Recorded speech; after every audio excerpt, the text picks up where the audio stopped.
I'm here to talk about success, right? The first rule of success is to have a vision. You see, if you don't have a vision of where you go, and if you don't have a goal where you go, you drift around and you never end up anywhere. It's like you can have the best ship in the world, you can have the best airplane in the world. If the pilot or the captain doesn't know where to go, it would just drift around. It would not end up anywhere, or most likely in the wrong place. So I was very fortunate that I stumbled onto my vision. I mean, as you know, I was born in 1947 in Austria after the Second World War. And I didn't really like Austria when I grew up. I couldn't wait to get out of there. I couldn't see myself becoming a farmer or a worker in a factory or anything like that, even though my parents wanted me to stay there and have a normal life. My father wanted me to become a police officer like he was. My mother wanted me just to stay there and marry a girl with the name of Heidi, hopefully, and have a bunch of kids and run around like the Van Trapp family in The Sound of Music. But that was their vision, not mine. My vision was totally different. I felt that I was born for something special, for something unique, for something big. Do you know how great it felt that I knew where I was going? Imagine the majority of people don't know where they're going. When you have a goal, when you have a vision, everything becomes easy. Because remember that in America, for instance, when you study, you will see the percentage of people that like their jobs. 74% hate their job in America. Now, there is not much different when you come to Europe. The majority of people don't like what they're doing because they're really not doing it because they didn't have a goal and they followed this goal. They just aimlessly drift around, and then all of a sudden there's a job opening, so they get that job because you have to work. But then when you work, it's a chore. It's work. It's not fun. So if you think about, only a quarter of the people really enjoy what they're doing in life. That is unbelievable if you think about it. So I felt so blessed that I knew what I was doing. It's like a medical student that studies and knows he wants to become a doctor. You know where to go. So I knew where to go. So people always ask me, when they saw me in the gym in the pumping iron days, they say, why is it that you're working out so hard? 5 hours a day, 6 hours a day, and you have always a smile on your face. The others are working out just as hard as you do, and they look sour in the face. Why is that? And I told people all the time, I said, because to me, I'm shooting for a goal. In front of me is the Mr. Universe title. So every rep that I do gets me closer to accomplishing that goal, to make this goal, this vision turn into reality. Every single set that I do, every repetition, every weight that I lift will get me a step closer to turn this goal into reality. So I couldn't wait to do another 500-pound squat. I couldn't wait to do another 500-pound bench press. I couldn't wait to do another 2,000 reps of sit-ups. I couldn't wait for the next exercise, for the next half hour of posing and all the kind of things that you have to do to be a champion. And with the age of 20, I went to London and I won the Mr. Universe contest as the youngest Mr. Universe ever. And it was because I had a goal. So let me tell you something, visualizing a goal and going after it makes it fun. You got to have a purpose no matter what you do in life. You got to have a purpose. So that's rule number one, have a vision. Rule number two is, don't listen to the naysayers. Don't listen to the naysayers.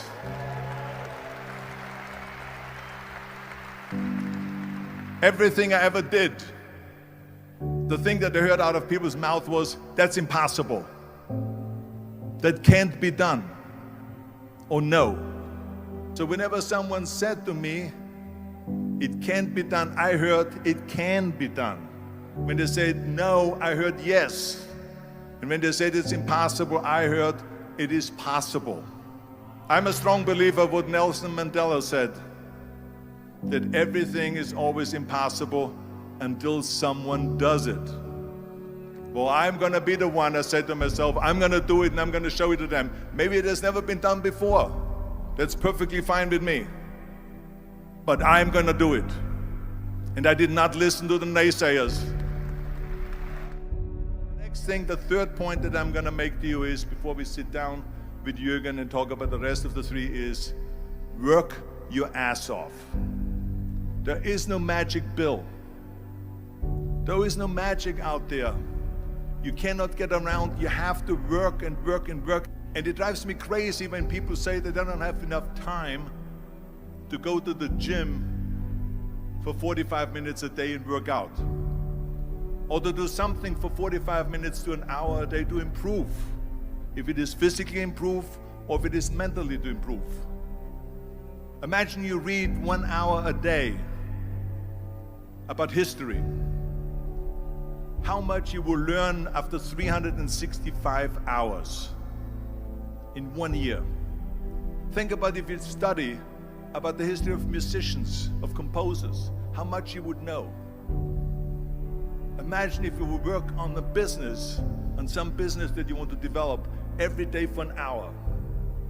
Imagine how further along you will go and get.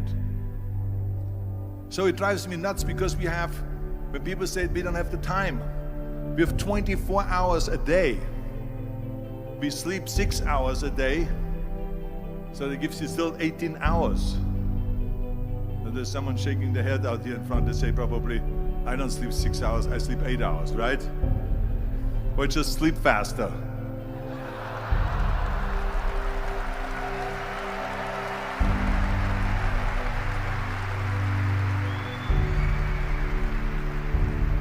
So we have 18 hours a day.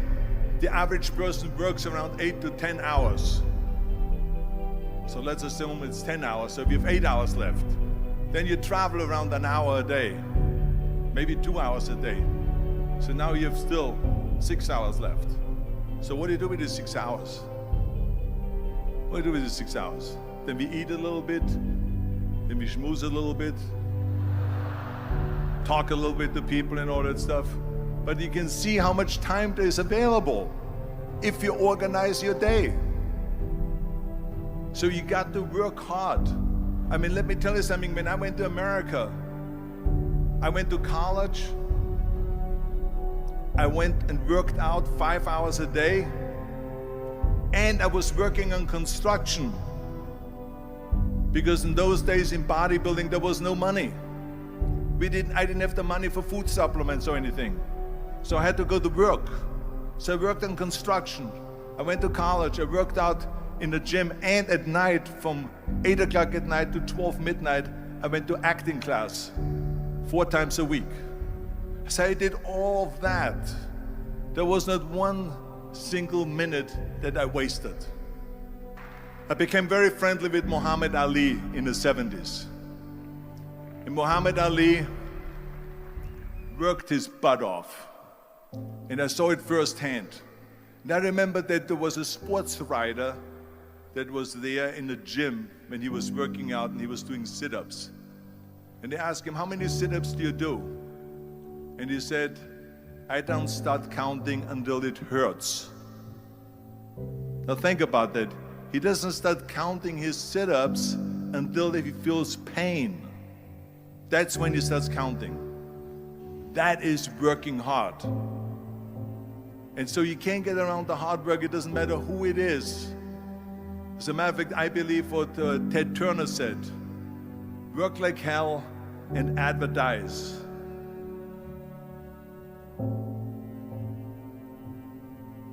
You get it? Work like hell, go to bed, and early to rise, work like hell and advertise.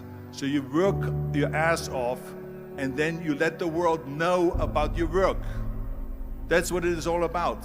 Let people know. If you have a company, if you have a movie, if you do a sports, work your ass off, but then advertise and let everyone know.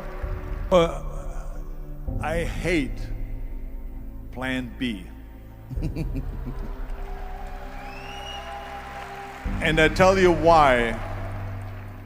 Because we have so many doubters, as I've said earlier, the no-sayers.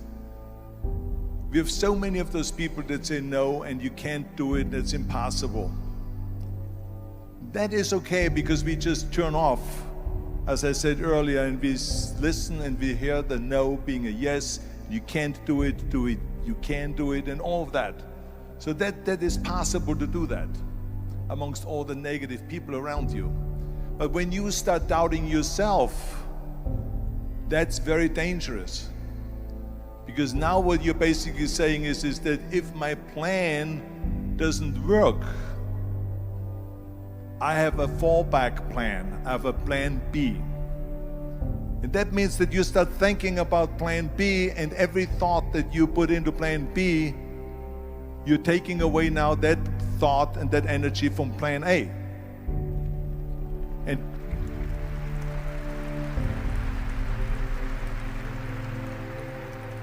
And it's very important to understand that we function better if there is no safety net, because plan B becomes a safety net. It says that if I fail, then I fall and I get picked up and I have something else there that will protect me.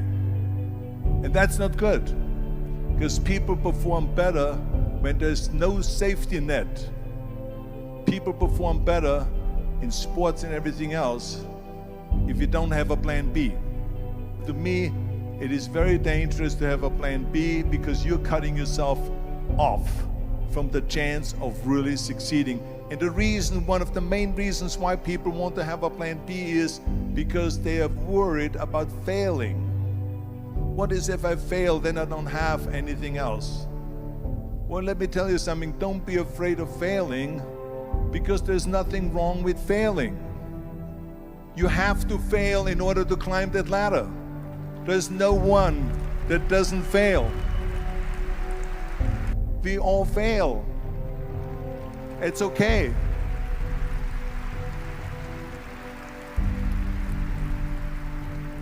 What is not okay is that when you fail, you stay down. Whoever stays down is a loser. And winners will fail and get up, fail and get up, fail and get up. You always get up. That is a winner. That is a winner. Hey, we all lose. We all have losses. This is okay. And this is why I say don't be worried about losing, because when you're afraid of losing, then you get frozen. You get stiff. You're not relaxed. You got to be, in order to perform well in anything, if it's in boxing or if it is on your job or with your thinking, is only happening when you relax. So relax. It's okay to fail. Let's just go all out and give it everything that you got. That's what it is all about. So don't be afraid to fail. This is one of my 6 rules to success. You can only feel complete as a person if you think about what can you do for your fellow member around you that maybe needs help. I felt like that. Everyone has a different motivation why you get into that. I was an immigrant going to America, and I saw how America was the most generous country in the world. I mean, they opened up their arms to me, they helped me, they invited me for Thanksgiving dinner. The people, they brought me, the bodybuilders in the gym brought me plates to my apartment because I had no plates, I had no silverware, I had no bedware, I had no pillows, I had no blanket, I had no TV, I had no radio, I had nothing. They brought it to my apartment. They helped me. And I saw that firsthand, this generosity in America. And I said to myself, as an immigrant that is being embraced with open arms, that I need to go and make sure that I give something back.